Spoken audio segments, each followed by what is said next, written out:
অর্থনীতির চাহিদা বিবেচনায় দেশের বাজেটের আকার আরও বড় হওয়া প্রয়োজন।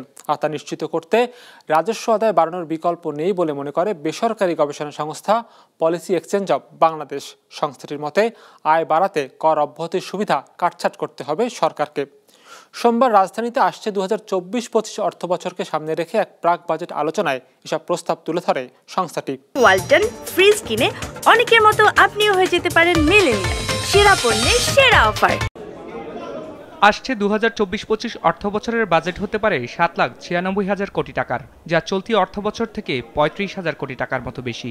যদিও পলিসি এক্সচেঞ্জ বাংলাদেশ বলছে দেশের বাড়তে থাকা অর্থনীতির সাথে সামঞ্জস্য রেখে আরও বড় হওয়া দরকার বাজেটের আকার। ছোট আকারের বাজেট দিয়ে আমরা আগামী দিনে হয়তো এই বছরটায় আমাদের ইনফ্লেশনারি প্রেশার ম্যানেজ করার জন্য প্রয়োজন, কিন্তু আগামী দিনগুলোয় কিন্তু আমরা যেখানে যেতে চাই আপার মিডল ইনকাম কান্ট্রি, সেখানে এই ছোট সাইজের বাজেট দিয়ে আমরা যেতে পারবো না। তবে ব্যয় বাড়ানোর ক্ষেত্রে বড় বাধা প্রয়োজন মতো আয় না থাকা। সরকার এখন যে রাজস্ব আয় করে তা দিয়ে ব্যয়ের 2/3 পূরণ করা যায়। বাকি 33% অর্থই ধার করতে হয় বৈদেশিক ও অভ্যন্তরীণ উৎস থেকে। তাই রাজস্ব আদায় বাড়ানোর তাগিদ দেওয়া হয় আলোচনায়, যার জন্য নির্দিষ্ট কিছু খাতে কর অব্যাহতি বন্ধ করার পরামর্শ দেওয়া হয়। এনবিআর এর হিসাব অনুযায়ী 1,10,000 কোটি টাকা আমাদের বছরে কর অব্যাহতি আছে।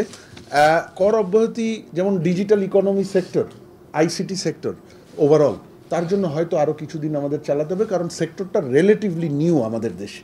কিন্তু যেই সেক্টরগুলো 2 দশক 2.5 দশক ধরে পেয়ে আসছে, তাদের হয়তো আস্তে আস্তে আমরা এখন ট্যাক্স এক্সেমশনের ফেজ আউট করতে পারি। হয়তো একদিনেই শূন্যতে না এনে সেটা হয়তো আমরা একটা কারোর জন্য 2 বছরের, কারোর জন্য 5 বছরের, ডিজিটাল ইকোনমির জন্য হয়তো আরেকটু লম্বা সময়ের জন্য আমরা করতে পারি। একইভাবে আমাদের যেই সেক্টরগুলো থেকে রেভিনিউ আসছে খুব বড়, সেই সেক্টরগুলোকে আরও কীভাবে লেভারেজ করা যায় সেটাও আমাদেরকে দেখতে হবে। যদিও অনুষ্ঠানে উপস্থিত বিভিন্ন খাতের ব্যবসায়ীরা আসছে বাজেটে কর অব্যাহতি বহাল রাখা সহ সরকারের কাছে বিভিন্ন সহায়তা চেয়েছেন। এবার বাজেটে এমন একটা প্রভিশন রাখতে হবে যার ফলে এই সেক্টরটা উজ্জীবিত হবে অথবা আরও বেশি গতি পাবে।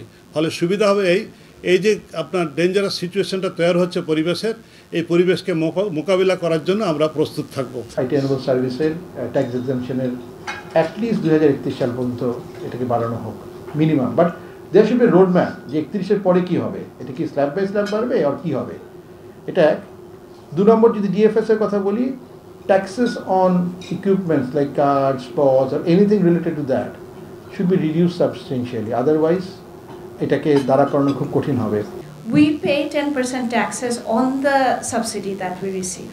So এখানে কিন্তু whatever competitive advantage that the government is giving to us, it is being eroded by the taxation system that we have in the country, which is once again counterintuitive, which should really be addressed in the budget going forward.